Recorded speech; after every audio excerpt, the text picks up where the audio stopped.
quero ministrar sobre recompensa hoje. Há recompensa para você. Vamos colocar na primeira pessoa, bate assim, ó, no teu peito e diga: há recompensa para mim.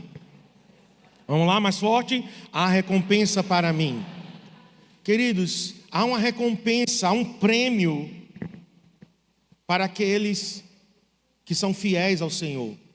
A palavra de Deus está repleta de exemplos de pessoas que foram recompensadas, que foram presenteadas por Deus, receberam do Senhor galardões, recompensas, devido ao seu amor, à sua fidelidade, devido ao seu serviço, à sua dedicação.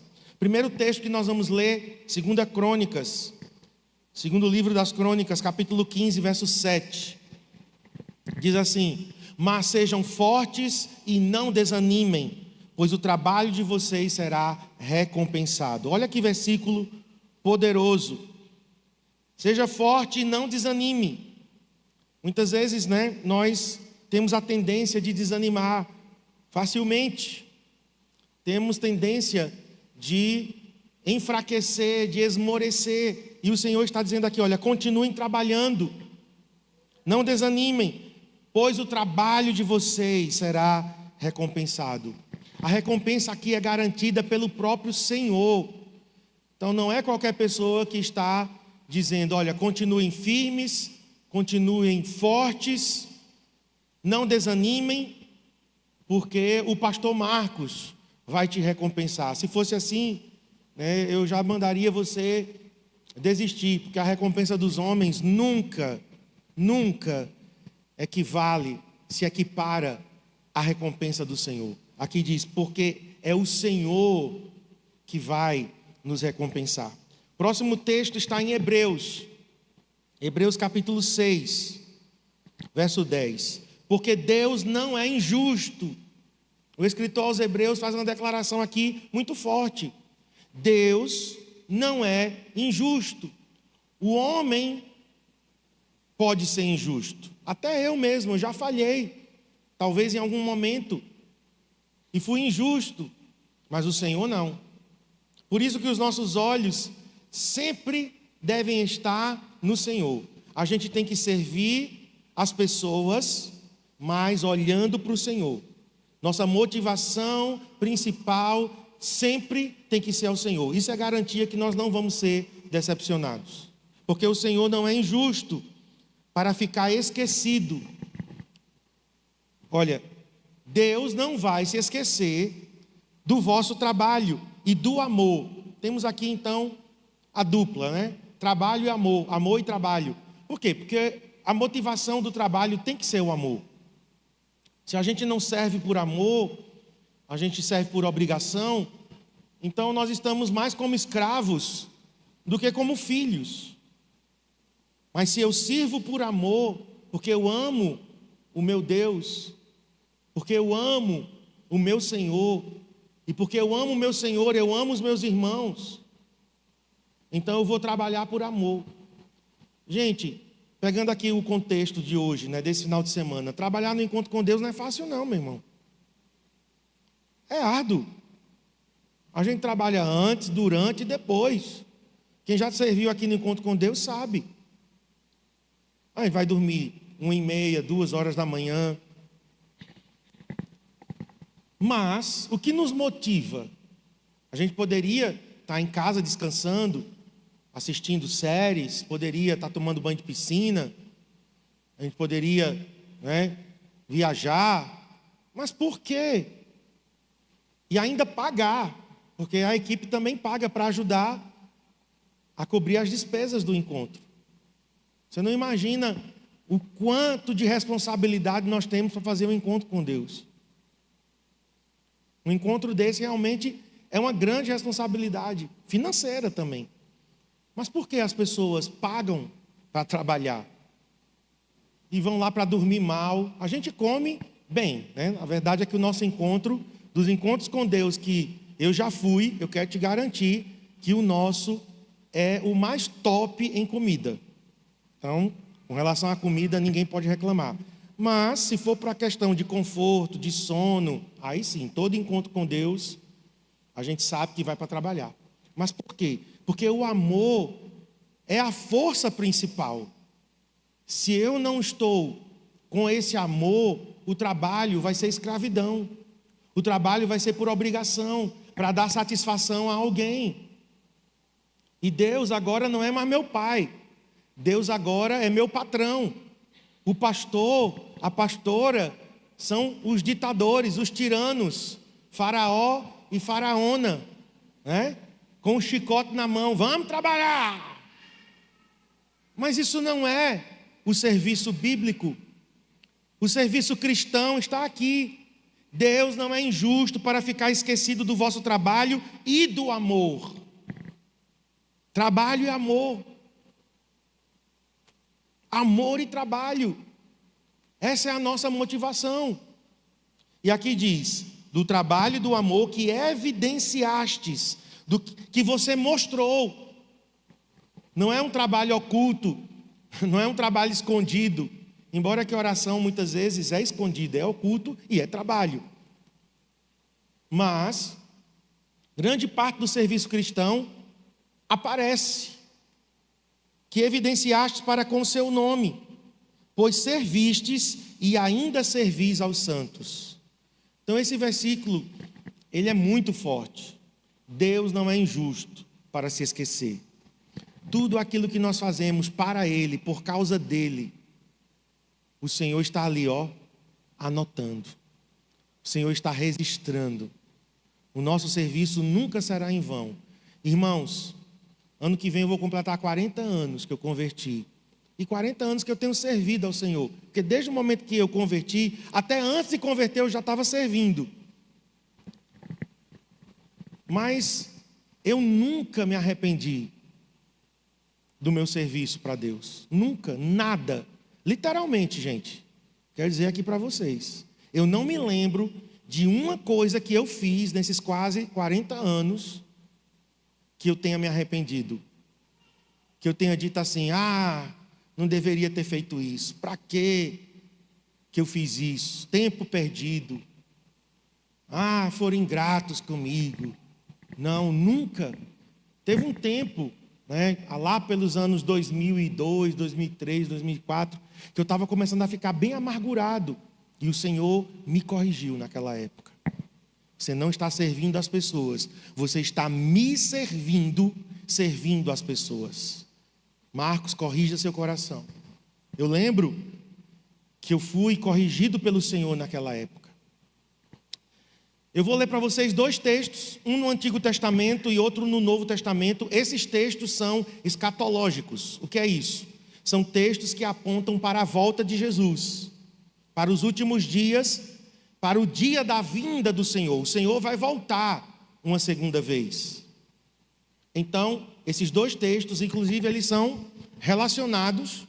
O primeiro está em Isaías 40, verso 10. E o outro texto está em Apocalipse 22, 12. E nesses 2 textos falam sobre a volta de Jesus, a segunda vinda. E eles deixam claro que na segunda vinda o Senhor vai recompensar os seus santos. O Senhor vai recompensar os seus servos. Então, o primeiro texto, vamos lá. Inclusive tem uma música que se tornou agora bem conhecida, que é baseada aqui em Isaías 40, 10. Eis que o Senhor, Deus, virá com poder e o seu braço dominará.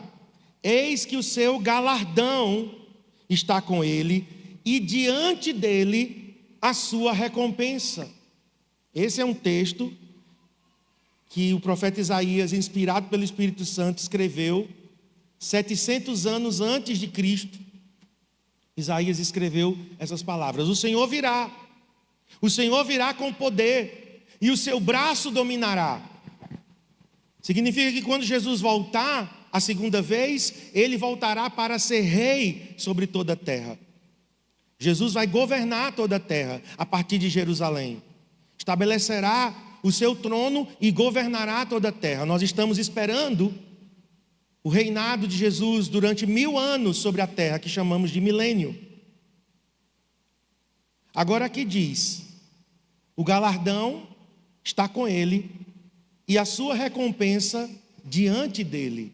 É como se a recompensa fosse abrindo o caminho diante dele. E aqui está claro que o Senhor vai recompensar os seus servos fiéis, o seu povo que se manteve fiel e leal a ele, as pessoas que se mantiveram firmes, constantes.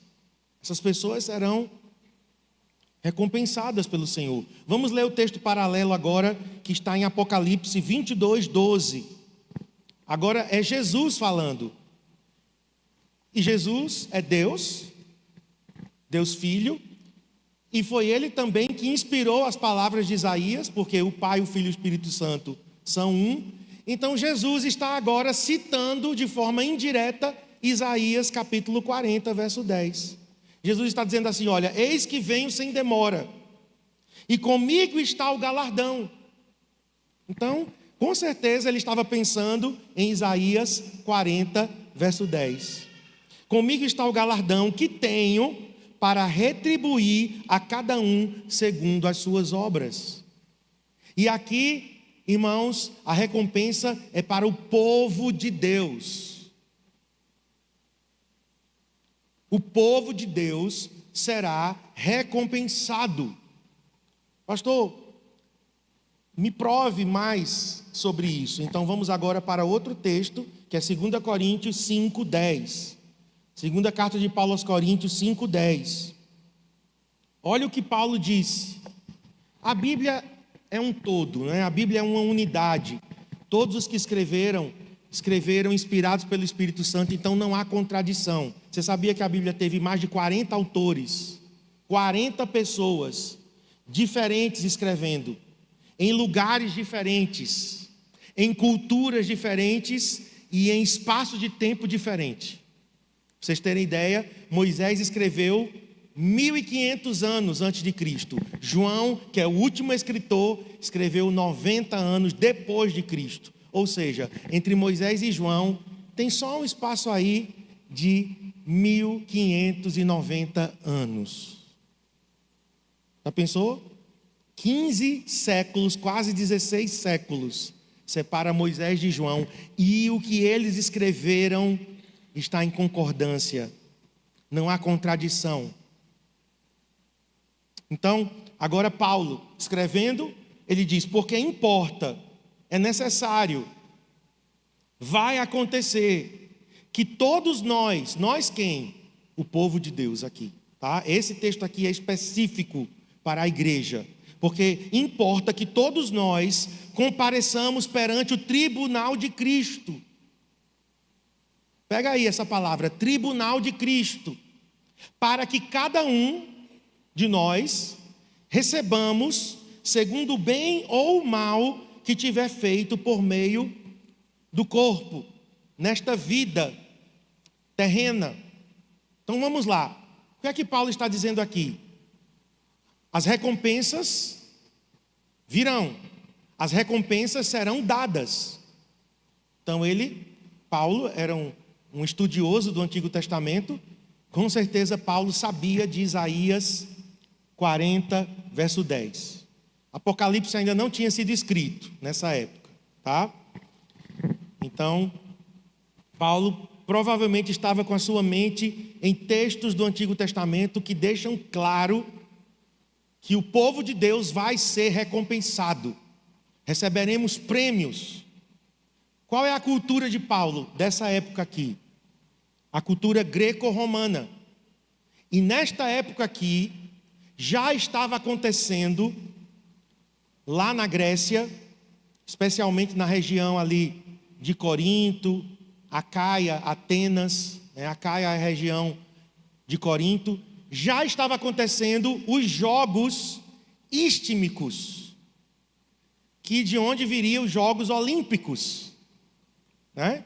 Tanto que o nome olímpico vem de Olimpo. Olimpo era, na mitologia grega, o lugar que os deuses habitavam, né? Zeus tinha a sua morada no Olimpo. Então, Jogos Olímpicos vêm do Olimpo, que é o monte Inclusive existe esse monte lá na Grécia, é o ponto culminante da Grécia. Paulo estava nessa cultura e com certeza ele viu, ou ele ouviu falar, ou ele viu atletas sendo recompensados nos jogos. E o que era que acontecia? Os atletas passavam por uma tribuna, que ele chama de tribunal. Então, uma pessoa, uma autoridade, estava ali, né, digamos que fosse mais alto, e os atletas passando, e aquela autoridade dava coroas de louro. Nós já vimos isso em fotos, né? Inclusive nos Jogos Olímpicos tem a coroa de louros. A gente usa até essa expressão, né? A coroa de louros significa a recompensa. Os atletas passavam porque já eram vencedores e estavam sendo recompensados publicamente. Era uma recompensa pública, um reconhecimento pelo esforço deles em algum esporte. Então Paulo está pensando aqui, o tribunal de Cristo é o dia que todos os crentes passarão na presença do Senhor, e o Senhor, como juiz, assentado sobre o seu trono, vai recompensar essas pessoas. Essas pessoas já são vencedoras. Por quê? Porque durante a vida confessaram Jesus como Senhor e Salvador. E essas pessoas receberão recompensas. Então o tribunal de Cristo, que Paulo está aqui pensando e escrevendo, compareceremos perante o tribunal de Cristo para que cada um receba o bem ou o mal que tiver feito por meio do corpo, são as recompensas. Então tem pessoas que receberão muitas recompensas. Muitos crentes receberão recompensa, e tem alguns que não receberão nenhuma. Por quê? Porque ele está dizendo aqui, e se for ler o contexto, também em 1 Coríntios capítulo 3, diz que a partir do momento que a gente se converte, preste atenção nisso, tá? Para que não haja aqui equívocos no seu pensamento. A gente converte e tudo que é para trás apaga pelo sangue de Jesus, beleza? Todos os nossos pecados para trás, eu converto, eu nasço de novo, eu entrego minha vida a Jesus, o sangue de Jesus cobre o meu passado. Então, não importa o que você fez, quem você foi, o pior dos pecadores, o próprio Paulo diz que ele era dos pecadores o principal. Todos os pecados cometidos para trás são perdoados e lançados no mar do esquecimento. E alguém disse que ainda tem a plaquinha lá, proibido pescar. Agora, a partir do momento que eu nasço de novo, preste atenção, a partir do momento que Jesus se torna meu Senhor e meu dono, daquele dia em diante, eu vou prestar contas da minha vida. Para trás foi perdoado. Tanto que não compareceremos no juízo final. Tem um outro tribunal que vai acontecer. Apocalipse descreve o grande trono branco, o juízo final. Os crentes não passarão pelo juízo final. Por quê? Porque só vai passar pelo juízo final quem não confessou Jesus como Senhor e Salvador, os ímpios. E por quê? Porque Deus vai dizer a eles por que eles vão ser condenados. O Senhor é tão justo, que Ele não vai condenar ninguém sem dar a explicação da sentença. Agora, os crentes passarão pelo tribunal de Cristo. Em algum momento, a gente não sabe exatamente quando é que vai ser isso, porque vai ter o arrebatamento, os vivos serão arrebatados, transformados, os mortos ressuscitarão primeiro, né? Eu inverti aqui a ordem. Os mortos ressuscitarão, os vivos serão arrebatados, encontraremos com o Senhor nos ares e voltaremos para reinar com Ele na terra. Nesse inteirinho aí acontecerá o casamento, as bodas do Cordeiro, e acontecerá o tribunal de Cristo. Queridos, isso deveria gerar em nós expectativa, temor, responsabilidade, para a gente não viver a nossa vida de qualquer jeito. Se eu vou comparecer diante do Senhor para prestar contas da minha vida desde o momento da minha conversão, como eu falei para vocês, né? Julho agora, 39 anos de convertido. Se eu multiplicar 39 pelo número de dias, vai dar milhares de dias. Se eu multiplicar os dias pelo número de horas do dia, vai dar milhares de horas. Se eu multiplicar as horas pelo número de minutos, ou seja, eu vou prestar contas ao Senhor desse período. Digamos que Jesus ainda vai voltar daqui a mais 7 anos, 10 anos. Eu vou estar, digamos, até lá com meio século de conversão. E eu vou prestar contas ao Senhor do que eu fiz segundo o bem, verso aí 10, né? Receba segundo o bem ou o mal. Então eu não posso viver minha vida de qualquer jeito. Eu oro nessa manhã para que caia sobre nós um santo temor. Eu oro nessa manhã para que sejamos chamados à responsabilidade para a gente não viver de qualquer jeito. Porque a maioria dos cristãos estão vivendo, gente, como se nunca fossem prestar contas. Haverá um dia de prestação de contas. Então eu não posso viver de qualquer jeito. Mas vamos lá. Quais as coroas que receberemos, ou que poderemos receber, ou não? Que Paulo está dizendo aqui. Certo? Inclusive em 1 Coríntios 3, ele diz que tem gente que só vai ser salvo, vai ser por um trisquinho. Não vai receber recompensa. Isso vai ser uma vergonha. Então, temos uma lista aqui de recompensas, tá? Eu coloquei 1, 2, 3, 4, 5. 5 coroas, 5 recompensas que os crentes poderão, não é que receberão não, poderão receber caso cumpram os requisitos para aquela coroa, tá? Não estou falando de salvação, ei, olha aqui para mim, não é salvação, salvação é de graça, é pela graça e ok. Não estou falando de salvação. Eu estou falando que além da salvação, receberemos bônus. Todo mundo entende aqui o que é um bônus? Bônus significa o quê? Uma coisa extra, além. Beleza? Vamos para a primeira coroa. Coroa da vida. A palavra coroa aqui é Stéphanos. Eu já expliquei, era a coroa, a grinalda, a guirlanda que era colocada, dada como prêmio aos vencedores nos jogos públicos. Então é uma metáfora para o prêmio que os servos de Deus receberão, as recompensas que os servos de Deus receberão. Então a primeira coroa, Stéphanos, é a coroa da vida. Para quem? Para aqueles que amaram o Senhor. Então vamos ler alguns textos aqui. Primeiro, Tiago 1,12. Coloca aí para mim. Bem-aventurado, feliz o homem que suporta com perseverança a provação. Quem aqui está enfrentando agora, nesses dias, nessa semana, nesse mês, nesse ano, alguma provação? Levanta a mão.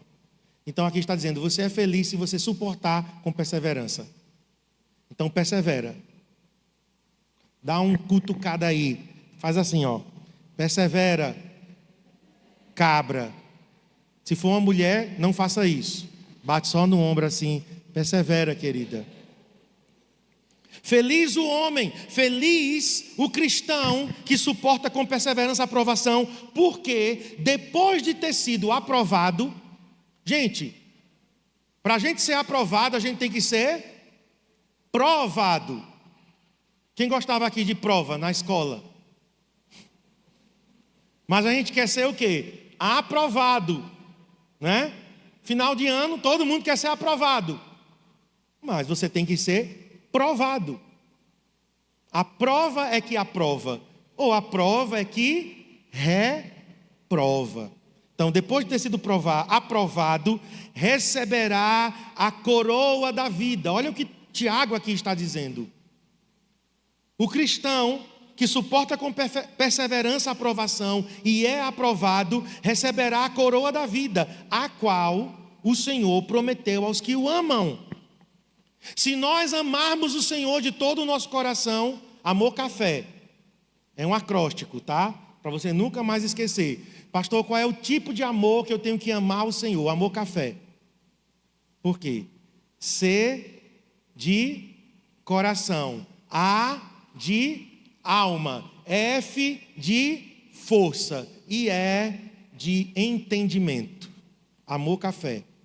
Com todo o coração, alma, força e entendimento. Resumindo, com tudo. O amor não pode ser dividido. Essa recompensa da coroa da vida vai ser para quem ama o Senhor. Vamos para Mateus, olha aí, acabei de citar, Mateus 22, 37 e 38, respondeu-lhe Jesus. Alguém perguntou, qual o maior dos mandamentos? Aí Jesus poderia pegar a lista lá, da lei de Moisés, né? Dos 10 mandamentos.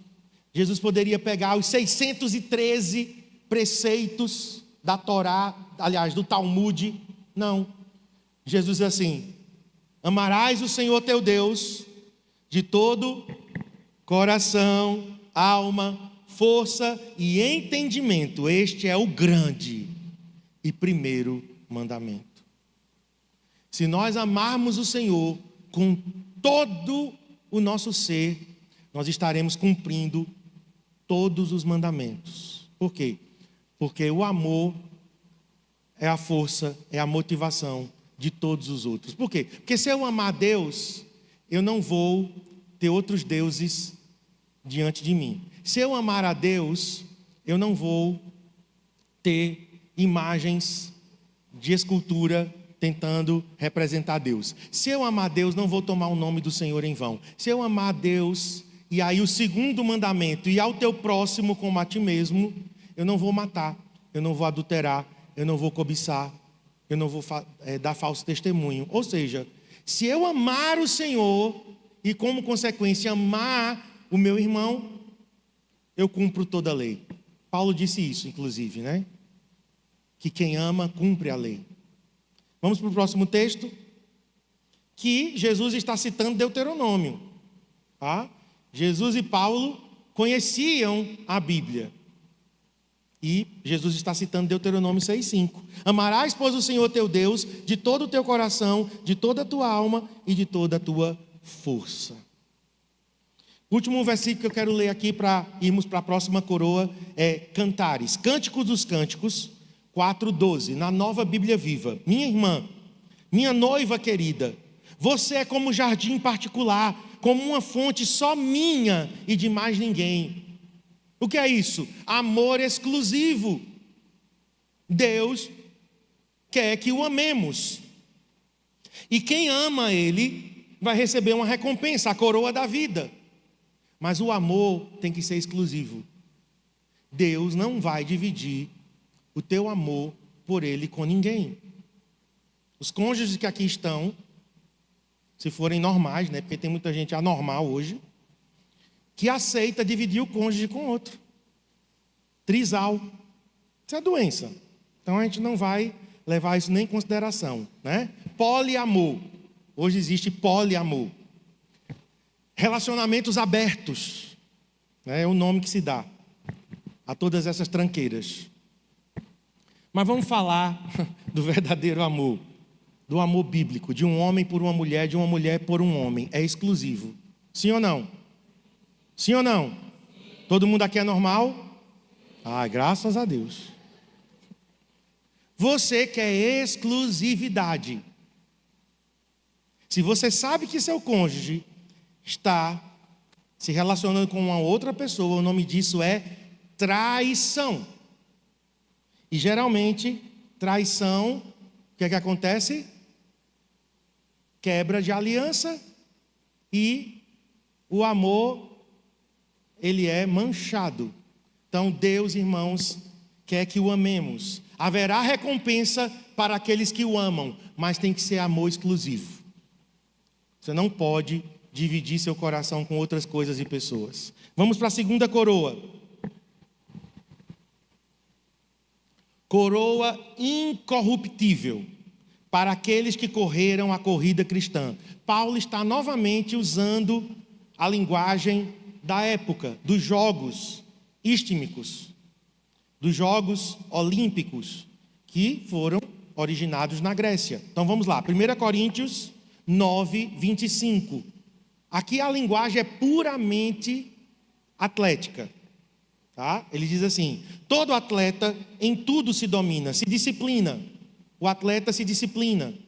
O atleta, ele tem uma dieta alimentar rígida e ele tem uma agenda de exercícios diária, né? A gente sabe de atletas que eles se exercitam 8 horas, 10 horas, 12 horas por dia para poder concorrer uma medalha nos jogos. Então, todo atleta em tudo se domina. Você não vai ver um atleta buchudo como eu. Né? Imagina, uma das coisas que eu gosto muito é ginástica. Ginástica artística. Tem uma que é no gelo, né? Patinação no gelo. Gente, eu assisti, acho que foi no aniversário lá, estava assistindo patinação no gelo. O cabra dá aquelas piruetas no ar, para ele rodar, para ele pegar a mulher. Imagina uma pessoa assim. Vai ser um desastre. Vai quebrar a perna, vai, né? Solta a mulher, quebra as pernas dela também. Então, olha, aqueles movimentos ali foram ensaiados, repetidos. Gente, anos de treino, o atleta em tudo se domina. Para quê? Ele diz, para alcançar a coroa corruptível.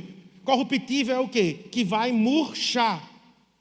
Por quê? Porque o atleta passava lá, como eu falei, e a autoridade colocava a coroa de louros na cabeça do atleta, mas uma semana depois, aquela coroa estava murcha, secava e era jogada no lixo. Coroa corruptível. Agora Paulo está dizendo, nós não. Nós, porém, ele está fazendo agora a contraposição, nós, a incorruptível. Há uma corrida, irmãos. Nós estamos em uma corrida. Quer você queira ou não, aceite ou não, você está na corrida. Talvez você está na corrida bem lento. Talvez você está na corrida parado. Você resolveu parar. Mas você está na corrida. No momento que a gente entrega a nossa vida ao Senhor, no momento em que nós confessamos Jesus como nosso Senhor e Salvador, nós entramos em uma corrida chamada a corrida cristã. Vamos ler o próximo texto, Hebreus 12, 1. Portanto, também nós, visto que temos a rodear-nos tão grande nuvem de testemunhas, desembaraçando-nos de todo o peso e do pecado que tenazmente nos assedia, corramos com perseverança a carreira que nos está proposta. Há uma carreira, há uma corrida que nos está proposta, irmãos. Você pode não estar correndo. Se você não está correndo, você está em desobediência. Você está em acomodação. Você está em frieza. Você está em negligência espiritual. Mas há uma corrida. Não é opcional. No momento em que eu entrego minha vida ao Senhor, eu entro nessa corrida. E deixa eu te dizer, não é uma corrida de velocidade. Então, não precisa disparar para chegar em primeiro, não. A questão é chegar até o final bem. A questão é chegar até o final. É uma corrida de longa distância. É uma corrida de resistência. Olha, eu conheço muitos que começaram comigo a correr e desistiram. Pessoas que converteram na mesma época que eu. Amigos de igreja, pessoas que estavam comigo lá, servindo junto, estávamos congregando juntos. Sabe onde eles estão hoje? Afastados. Eles estão longe do Senhor. Alguns talvez até estejam em alguma igreja, mas estão completamente acomodados, indiferentes, se tornaram meros religiosos. Muita gente boa eu conheci, que eu já fui para a Bolívia, servi lá na missão, vim para Brasília, estudei no Instituto Bíblico, então tinha muitos jovens, tinha muita gente estudando comigo. De vez em quando eu encontro um no Instagram, alguém me manda uma mensagem no WhatsApp. Encontrei muitos, né? Que nós somos de uma geração que o Facebook estava bem alta, então a gente se reencontrou, criamos um grupo no WhatsApp dos ex-alunos. Mas para minha tristeza, muitos desistiram, muitos se desviaram. Alguns já morreram mesmo, e morreram longe do Senhor. Por quê? Porque abandonaram a corrida. Então eu estou pedindo ao Senhor: Senhor, eu quero terminar bem, eu quero terminar fiel. Eu quero, como Paulo disse, combater o bom combate, completar a carreira e guardar a fé. Gente, eu estou determinado a terminar bem. Talvez eu não comecei muito bem, assim, muito rápido, né? Talvez o meu começo poderia ter sido até um pouco melhor, mas não importa o começo. O importante é que eu estou perseverando. Você também. Talvez hoje a sua corrida está meio capenga. Eu estou começando, sabe? Eu estou 0,0, acho que 5 de atleta. Está bem no começo. Ainda não estou sentindo muita diferença. Mas esses dias, eu digo: epa, peraí, está diferente. Está diferente. Por quê? Porque eu subia na esteira, com 3 minutos, eu estava assim, as pernas doendo. 3 minutos. Eu digo: meu Deus, que vergonha. Esses dias, eu nem vi 8 minutos. Opa! Quase que tripliquei. Um bom avanço. E tem um lá que é subindo uma escada, né? Você vai subindo a escada. Eu gosto desse porque é muito esforço mesmo. Aí o rapaz disse para mim: olha, 10 minutos nesse aqui equivale a 20 lá na outra. Então eu vou nesse aqui. Gente, subi escada. 4 minutos subindo escada, minhas pernas doendo, e eu não aguento mais não, aí parei. Mas comecei a evoluir. Fui para 5, 6, 7, 8, 9, já estou em 10. Estou 10 minutos subindo escada. Coloco um vídeo, claro, né? Não vou perder tempo. Coloco uma palavra, foco na palavra, na telinha lá do celular aqui na frente, subindo escada. Isso significa o quê? Que eu estou criando resistência. Com certeza daqui a 1 ano, eu perseverando, claro, né? Se eu continuar perseverando, eu vou subir escada 20 minutos, 30 minutos. Na esteira, eu vou conseguir correr 40 minutos, não mais 7 quilômetros por hora, muito pouco. Eu vou correr 12, 13, 15 quilômetros por hora. É ou não é? Porque você vai adquirindo resistência. O importante não é você começar. Muita gente começa como um vulcão. E lá na frente, para. A corrida cristã é uma maratona. Eu nunca vou esquecer da Gabrielle Anderson. Olha, eu decorei o nome da mulher. Eu não sei quem ganhou a maratona naquela competição, mas eu sei quem chegou quase que por último, uma suíça chamada Gabrielle Anderson. Olimpíadas de de Los Angeles, 1984. Eu era criança ainda, eu tinha 11 anos. Eu assisti, eu gosto das Olimpíadas, eu assisti. E eu lembro ela entrando no estádio, ela estava com cãibras. Ela estava entrando assim, ó. Tem no YouTube, coloca lá. Maratonista, Olimpíadas de Los Angeles, ela entrou tombando, gente. Ninguém poderia segurá-la antes da linha de chegada. Ninguém podia ajudá-la. E ela tombando. Cãibras. Ela depois disse a experiência, mas ela cruzou a linha de chegada. Eu não me lembro quem ganhou a maratona nas Olimpíadas de Los Angeles, mas eu me lembro da Suíça, Gabriele Andersen, que perseverou até o fim. Amém? Não importa como a gente começa, o que importa é que a gente vai terminar. E como a gente vai terminar. Amém, queridos? Vamos para a terceira coroa agora. Coroa da justiça. Coroa da justiça. Para quem? Para aqueles que amaram a vinda do Senhor. É interessante isso. Tem uma coroa para quem ama o Senhor, mas tem uma coroa para quem ama a vinda do Senhor. São coroas diferentes. Eu quero receber as duas. Eu quero minha cabeça enfeitada, não de outras coisas. Mas eu quero de coroas. Eu quero receber as recompensas do Senhor. Eu quero amar a sua vinda. 2 Coríntios 4:8. 2 Coríntios 4:8. Já agora a coroa da justiça me está guardada. É o apóstolo Paulo aqui dizendo ao seu discípulo, ao seu filho na fé, Timóteo. Paulo estava, irmãos, aqui nos últimos dias. A morte dele estava chegando. Estava muito próxima. Sabe onde ele estava? Numa masmorra, fria, úmida, sozinho.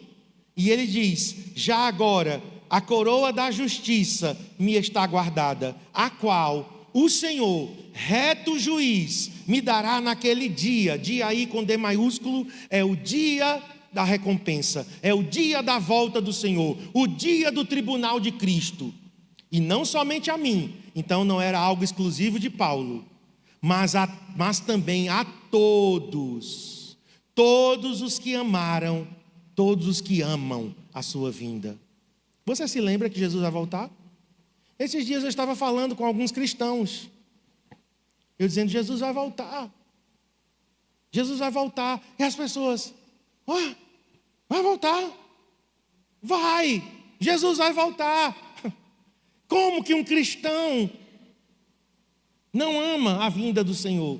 Não deseja, não anseia, não pede, não tem expectativa.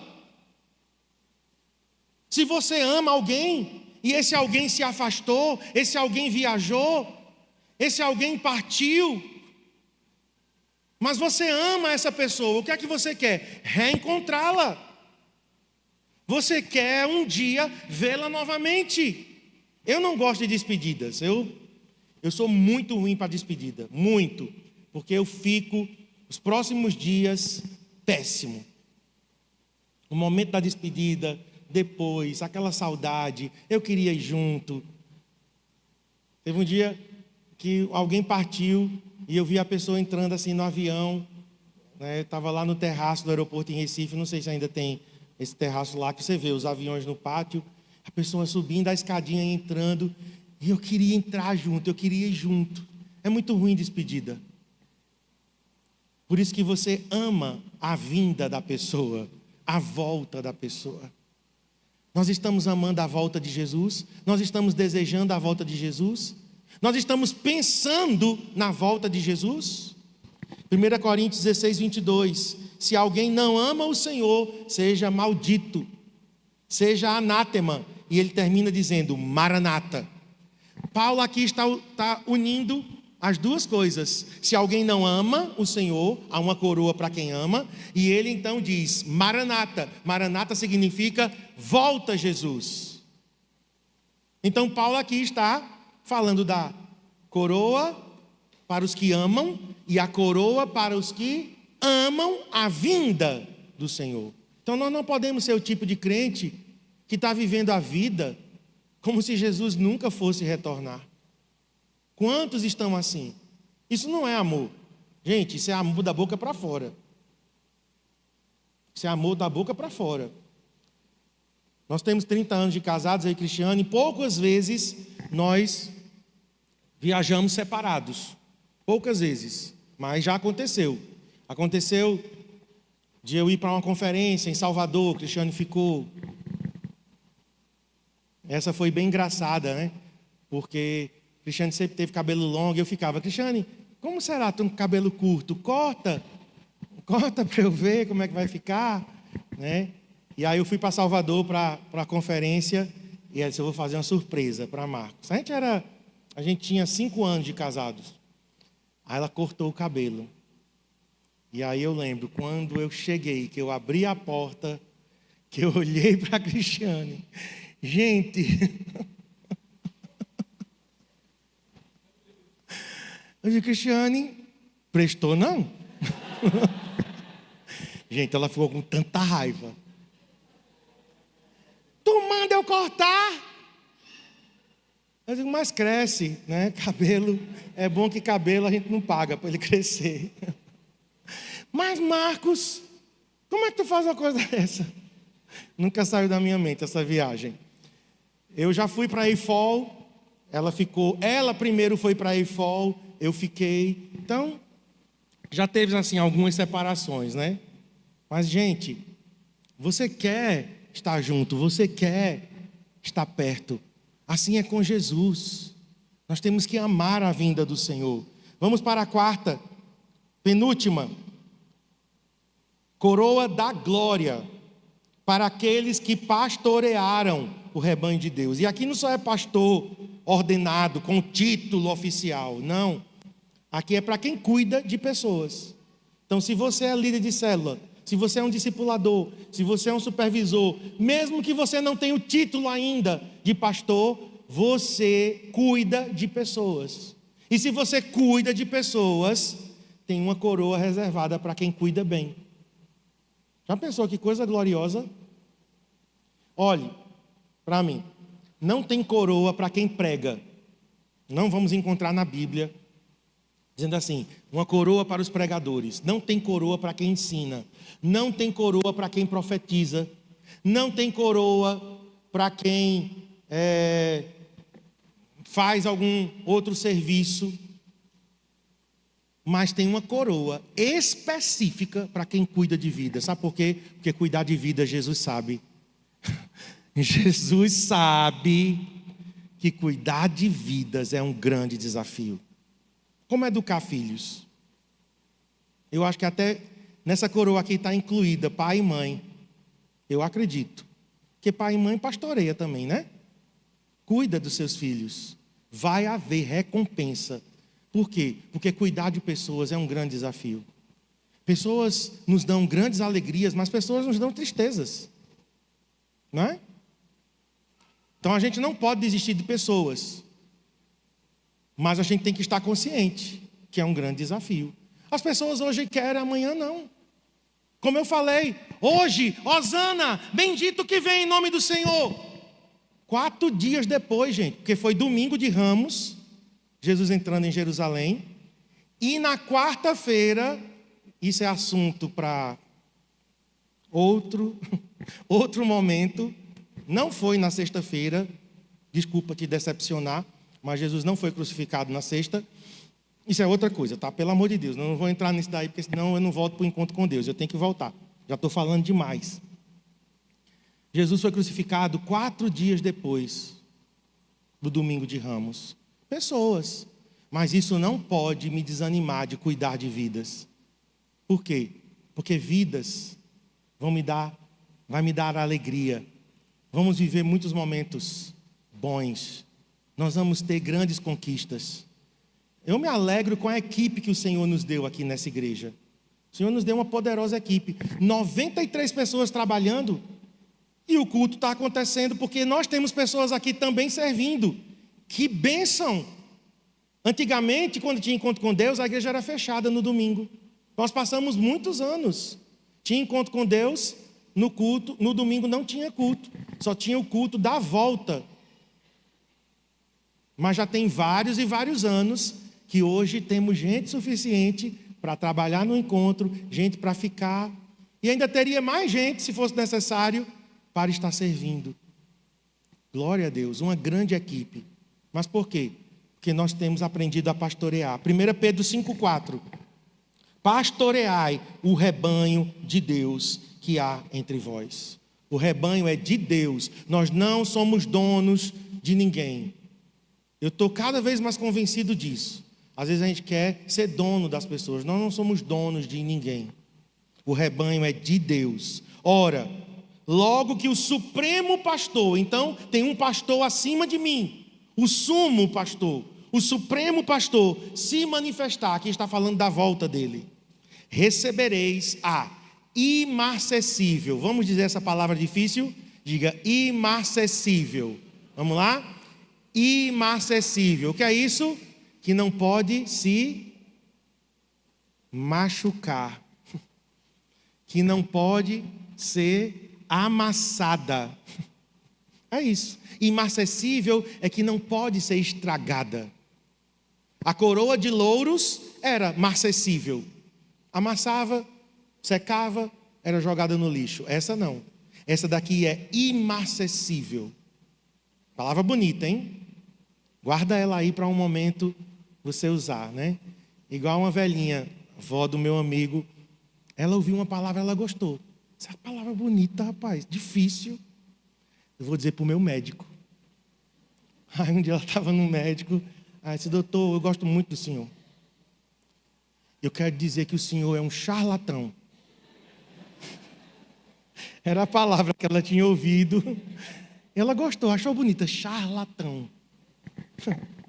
Então guarda aí, imarcessível, para você dizer para sua esposa, você tem um rosto imarcessível, que não pode se amassar, que não pode se estragar. Coroa reservada para quem pastoreia. Por último agora, para a gente encerrar, que eu tenho que ir embora, coroa da vida. Coroa da vida é para aqueles que foram fiéis até a morte. Então o último texto agora é Apocalipse 2:10. Apocalipse 2:10. Não temas as coisas que tens de sofrer. Então, sofrimento faz parte. Eis que o diabo está para lançar em prisão alguns dentre vós, para ser postos à prova, e tereis tribulação de 10 dias. Ser fiel até a morte, e dar-te-ei a coroa da vida. Aqui é específico para uma igreja, a igreja de Pérgamo. É isso, confiram aí para mim, no título aí. Se não me engano, é a igreja de Pérgamo. Ou é Pérgamo ou é Esmirna? É que eu estou com o texto aqui sem estar aberto na Bíblia. Mas é uma igreja lá que Jesus estava dizendo, olha, vocês serão provados, vocês serão perseguidos, alguns serão presos e vão sofrer tribulação. 10 dias aí foi literal, mas 10 dias também simboliza um período de testes. Mas Jesus termina com a frase, seja fiel até a morte. E quem for fiel até a morte, vai receber a coroa da vida. Irmãos, eu termino com isso. Jesus disse, no mundo tereis aflições. Jesus não disse que a vida cristã seria um mar de rosas, tudo tranquilo, tudo numa boa. Tem gente que converte, pastor, depois que eu converti, a coisa piorou. Eu digo, é porque você mudou de lado. Antes tu era assim, ó, com capeta. Sócio dele. Ele não ia fazer mal aos seus sócios, aos seus comparsas. No momento em que você muda de lado, ele se tornou o quê? Teu inimigo. Você se tornou inimigo dele. Então vai haver tribulação, perseguição, lutas, provações, pressões. Até Deus também, irmãos, permite, tá? Porque uma mesma situação, presta atenção, numa mesma situação, Deus está provando e o diabo está tentando. Dependendo da tua resposta, você pode ser aprovado ou você pode cair em tentação. A mesma situação pode servir para as duas coisas. E aqui está dizendo, seja fiel até a morte. Resista. Vamos ficar em pé para a gente orar? Senhor, muito obrigado por essa palavra. Há recompensas para os seus servos. O Senhor é um Deus justo, o Senhor é um justo juiz.